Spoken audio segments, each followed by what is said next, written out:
दोस्तों, राधा रानी के प्रेम को कौन नहीं जानता होगा। जहाँ कहीं भी प्रेम की बात होती है, राधा कृष्ण का नाम सबसे पहले आता है। लेकिन सबसे दिलचस्प बात यह है कि इतने प्रेम के बाद भी राधा कृष्ण का मिलन नहीं हो सका, उनकी शादी नहीं हो सकी। आखिर क्यों कृष्ण ने छोड़ दिया राधा रानी का साथ? उसके बाद कहाँ बीता राधा रानी का पूरा जीवन? अंत में राधा जी की मृत्यु कैसे हुई और कृष्ण ने अपनी बांसुरी क्यों तोड़ दी? दोस्तों, इन सब सवालों के जवाब पाने के लिए वीडियो को लास्ट तक जरूर देखिएगा, लेकिन उससे पहले कमेंट में राधे राधे जरूर लिख दीजिएगा। तो चलिए दोस्तों, वीडियो शुरू करते हैं। कहा जाता है कि भगवान कृष्ण को केवल दो ही चीजें सबसे ज्यादा प्रिय थीं। पहली उनकी बांसुरी और दूसरी राधा रानी। दोस्तों, कृष्ण की बांसुरी की धुन ही कुछ ऐसी थी जिसे सुनकर राधा भगवान कृष्ण के तरफ खिंची चली गईं। राधा रानी की वजह से ही भगवान श्री कृष्ण बांसुरी को हमेशा अपने पास में ही रखते थे। वृंदावन में भगवान कृष्ण ने अपने बाल रूप में राधा रानी के साथ अनेकों बार रास रचाए और अपनी बांसुरी की मधुर धुन सुनाई थी। इस तरह राधा रानी का बचपन तो साथ साथ बीता, लेकिन कृष्ण को पहली बार राधा रानी से तब अलग होना पड़ा जब मामा कंस ने बलराम और कृष्ण को अपने महल मथुरा में आमंत्रित किया। वहां जाकर कृष्ण जी ने कंस का वध कर अपने माता पिता को कारागार से रिहा कराया, लेकिन उसके बाद उन्हें वापस वृंदावन जाने का मौका नहीं मिला। हालांकि मथुरा जाने से पहले श्री कृष्ण राधा जी से मिले थे और वादा किया था कि वो वापस लौटकर जरूर आएंगे, लेकिन भगवान कृष्ण राधा रानी के पास वापस नहीं आ सके। भगवान कृष्ण मथुरा में रह गए और राधा रानी वृंदावन में। कुछ सालों बाद भगवान कृष्ण को मथुरा छोड़कर द्वारिका जाना पड़ा और उधर वृंदावन में ही राधा रानी का किसी यदुवंशी के साथ विवाह हो गया। समय का पहिया आगे बढ़ता रहा और द्वारिका में श्री कृष्ण की शादी रुक्मणी से हो गई। दोस्तों, धार्मिक ग्रंथों में भगवान कृष्ण के वृंदावन छोड़ने के बाद से ही राधा रानी का वर्णन कम हो जाता है।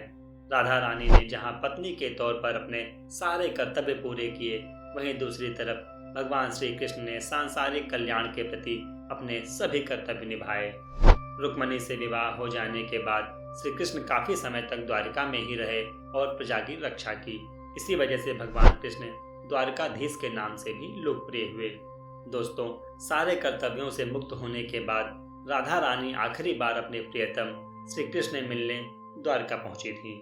जब वह द्वारका पहुंची तो उन्होंने कृष्ण के रुक्मणी और सत्यभामा से विवाह के बारे में सुना, लेकिन वह दुखी नहीं हुई, क्योंकि वो जानती थी कि उनके कृष्ण ने ऐसा करके अपना कर्तव्य निभाया है। जब कृष्ण ने राधा को देखा तो वह बहुत प्रसन्न हुए। दोनों संकेतों की भाषा में एक दूसरे से काफी देर तक बातें करते रहे। शास्त्रों में वर्णित है कि राधा जी को कान्हा की नगरी द्वारका में कोई भी नहीं पहचानता था। राधा के अनुरोध पर भगवान कृष्ण ने उन्हें महल में एक देविका के रूप में नियुक्त कर दिया। राधा दिन भर महल में रहती थी और महल से जुड़े कार्य देखती थी। मौका मिलते ही वह कृष्ण भगवान के दर्शन कर लेती थी। लेकिन राधा को महल में रहकर भगवान कृष्ण के साथ वो आध्यात्मिक जुड़ाव महसूस नहीं हो पा रहा था, जिसके लिए वो इतनी दूर से द्वारिका आई थी। इसीलिए वह कृष्ण से दूर जाने पर मजबूर हो गई और एक दिन वह चुपचाप बिना किसी से बताए महल से चली गई। राधा महल से निकल तो पड़ी थी, लेकिन उन्हें खुद ही नहीं पता था कि वह कहाँ जा रही हैं। हालांकि भगवान श्री कृष्ण सब कुछ भली भांति जानते थे। धीरे धीरे समय बीता। राधा अपने अंतिम समय में अकेले जीवन गुजार रही थी।